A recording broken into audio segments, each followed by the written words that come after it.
saya buat beberapa indikator tuh, soalnya tuh nggak cuma satu ya, dikhawatirkan nanti jika tidak ada yang mewakili indikator tersebut tidak ada pertanyaan yang terwakili seperti itu. Nah jadi nanti kalau memang nanti kalau andaikan hasilnya ketika dianalisis butir soal itu dia tidak valid, itu kemungkinan kalau misalnya masih ada yang mewakili itu saya buang butir soal tersebut gitu. Karena tadi di sini untuk beberapa instrumennya saya bikin soalnya relatif banyak ya, ini sampai 64. Jika nanti di salah satu indikator itu soalnya tidak valid semuanya gitu, itu nanti coba saya diskusikan dengan pembimbing. Ya memang sebaiknya kalau andaikan kita membuat nanti instrumen baru itu tetap harus divalidasi ulang seperti itu, agar nanti kita tidak bias ya, maksudnya kan karena soal tersebut yang kita harapkan kan nanti untuk diuji pada peserta didik gitu ya, nanti diambil datanya. Kalau andaikan hanya kita betulkan aja, itu khawatir nanti jadi bias karena pertanyaannya khawatir juga tidak valid seperti itu. Memang nanti sebaiknya kalau andaikan ketika sudah salah satu indikator semua soalnya tidak memenuhi valid ya, tidak valid, memang harus diganti. Kalau misalnya andaikan soalnya dia masih ada yang mewakili, itu nggak masalah, bisa dibuang. Tapi kalau andaikan di indikator tersebut itu keduanya tidak valid, mau nggak mau nanti coba kita diskusikan lagi kepada pembimbing. Selanjutnya nanti diuji kembali gitu. Diambil data untuk validasi empiris kembali seperti itu. Dan mungkin apakah sudah terjawab? Berarti kan tetap ya untuk pertanyaannya harus ada yang mewakili per indikator. Nah ini kan masih per indikatornya ada yang Rizal mungkin hanya membuat satu gitu kan ya, berarti kan tidak ada cadangannya. Kenapa nggak Rizal buat dari awal supaya maksudnya mengantisipasi biar nggak kerjaan 2 kali gitu. Oh gitu. Ya Zal. Iya, jadi sebenarnya untuk butir pernyataannya di sini kan dibuat positif negatif ini kan biar sifatnya itu kan tidak, soal itu bukan soal yang bentuk jawabannya positif semua gitu. Jadi sebenarnya kalaupun nanti ada keterwakilan satu dari satu indikator ini dari antara soal positif atau negatif, itu tetap bisa diwakili oleh soal tersebut gitu kan. Tapi kalaupun misalnya tadi syarat kanan misal ditambahin lagi soalnya, itu nanti bisa jadi bahan pertimbangan untuk di instrumen ini.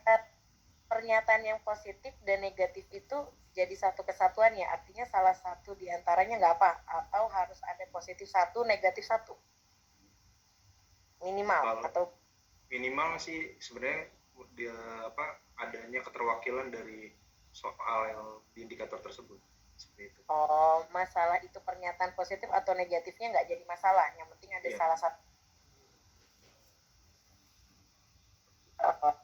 Oke. Harus ada satu-satu masing-masing gitu. Ya sudah, baik, terima kasih. Tapi saran karena bisa saya jadikan nanti masukan untuk akhirnya di instrumen gitu. Saya kira positif itu harus ada satu, negatif harus ada satu, seperti itu. Oke, baik, terima kasih Rizal, terima kasih Bu Fanti. Ya, sama-sama Ana. Oke. Tadi pertanyaannya berarti ya.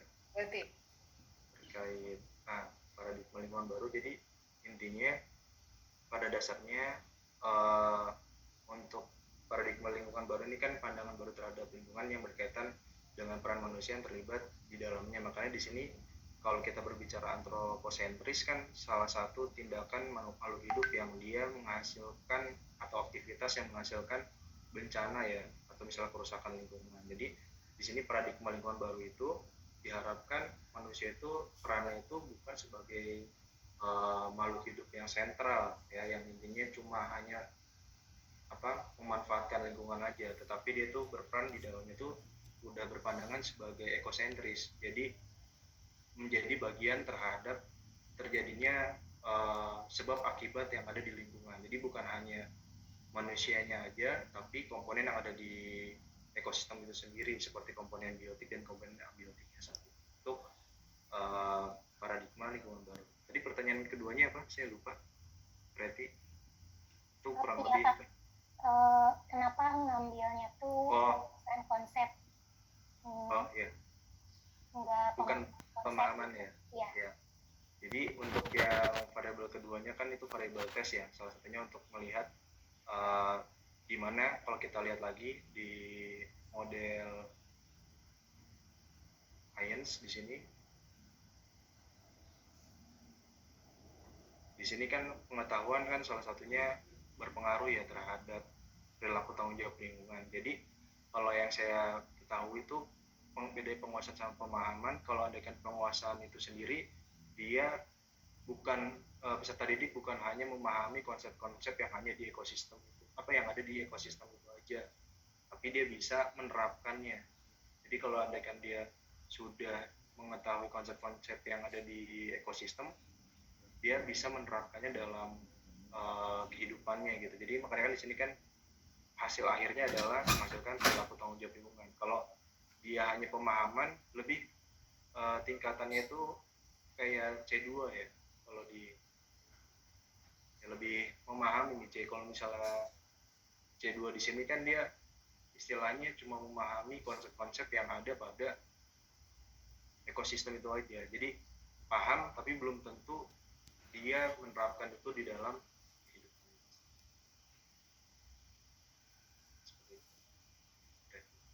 Iya, terima kasih Kak Rizal. Terima kasih Bu Tanti. Ya, sama-sama. Berarti baik, sudah 2 pertanyaan ya dari 2 mahasiswa disampaikan ke Rizal dan sudah dijawab. Kita langsung kepada penguji. Yang pertama pengujinya adalah Bapak Dr. Hanum Iswadi. Silakan Bapak. Pak Hanum. Baik, oke. Ya, Selamat Pak Rizal. Wah, kemana Ya, Pak. Pak Rizal? Jalan-jalan, Pak. Maju akhirnya ya.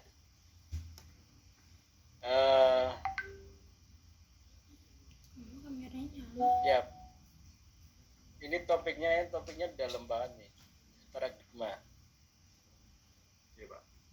Kenapa memilih paradigma lingkungan? Sedangkan saudara mahasiswa biologi, bukan paradigma ekologi. Ya, Pak. Jadi karena saya melihat paradigma lingkungan ini kan salah satunya dia menjadi, saya melihat ada beberapa penelitian yang dia ternyata paradigma lingkungan ini punya salah satu peran gitu, punya peran untuk akhirnya kan dimana pandangan atau istilahnya kan paradigma itu pola pikir seseorang ya, ternyata dia punya pengaruh punya hubungan untuk mempengaruhi perilaku tanggung jawab lingkungan itu. Paradigma itu bukan pola pikir, itu sistem belief ya, sistem kepercayaan yang dihasilkan dari pengetahuan yang terakumulasi. Jadi kalaupun tetap mau paradigma, seharusnya dalam judul itu penguasaan konsep itu lebih awal, karena salah satu sumber dari paradigma adalah knowledge ya, salah satu. Nah, sebenarnya dalam hasanah nomenklatur ilmuwan ada juga new paradigma ekologi gitu, yang menurut saya itu lebih relevan dengan konsep ekosistem dibanding paradigma lingkungan, karena lingkungan tentunya itu multidisiplin ilmu gitu. Karena ekologi ibaratnya kan masih relevan atau berkaitan dengan variabel penguasaan konsep ekosistem gitu. Kenapa nggak itu? Karena saya pikir kalau andaikan penguasaan paradigma lingkungan ini juga bagian dari ekosistem itu, Pak. Enggak lah, lingkungan multidisiplin ilmu kan. Kalau ekosistem sama ekologi masih dalam hierarki keilmuan atau nomenklatur ilmuwan biologi masih ada relevansinya sebagai cabang ilmu kan. Ini sampelnya apa nih? Siswa atau mahasiswa? Sampelnya ini, Pak, siswa. kelas Nah. 11 Siswa SMP SMA SMA Pak. ya sebenarnya kalau dari sampelnya saja menurut saya lebih tepat kalau paradigma ekologi dibanding paradigma lingkungan ya, karena tentunya dari situ berpikir untuk level siswa terus sampai level paradigma itu sebenarnya udah berat banget ya. Ibaratnya menguasai konsep aja berat, coba kamu tes dengan post tes dengan nilainya jelek, lalu udah sampai paradigma gitu. Karena kan siswa itu dari sisi psikologis masih tumbuh, dari sisi cara berpikir, proses berpikir, pengetahuan masih sangat tumbuh gitu, dibanding pada orang dewasa gitu.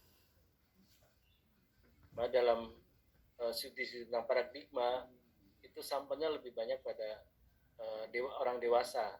Karena orang dewasa salah satunya minimal ya level mahasiswa gitu. Coba lihat dari banyak publikasi, termasuk di tulisan-tulisan yang berkaitan new paradigma, new environmental paradigma gitu, yang dikembangkan oleh Dunlop itu. Kenapa Dunlop itu kan nulis sudah tahun lama itu. Kok di bab metodologi yang dikutip tahun 2002. Iya Pak, sumber original ya Pak. Oh, kalau original tahun 78 bukan 2002. Apalagi dalam pengembangan pengukuran lebih update tahun 2014 2010. Kan lebih update. Kenapa nggak dikutip?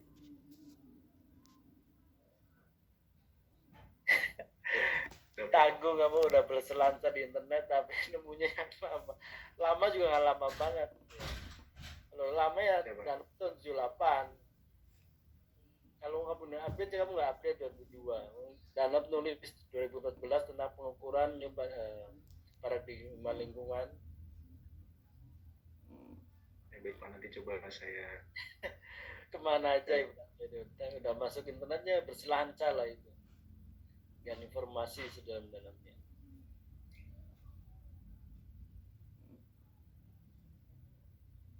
Ya kalau saya berpendapat ya tadi karena saudara prodi pendidikan biologi ya lebih dekat kalau variabel yang dibangun itu paradigma ekologi dibanding paradigma lingkungan.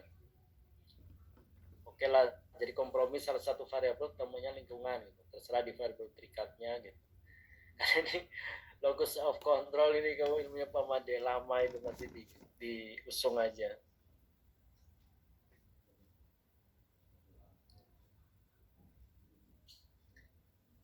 Karena dalam hasanah orang-orang yang bergerak di bidang kajian lingkungan ya ini biasa ya, karena sering berkaitan dengan kajian multidisiplin ilmu ya.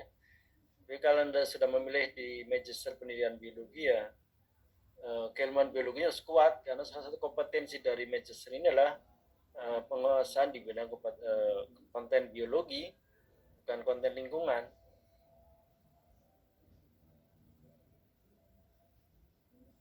Dan di sini ngapain banyak ngutip dari Putrawan? ya banyak penelitian relevannya di situ Pak. Iya maksudnya itu banyak tuh, jadi yang tadinya variabel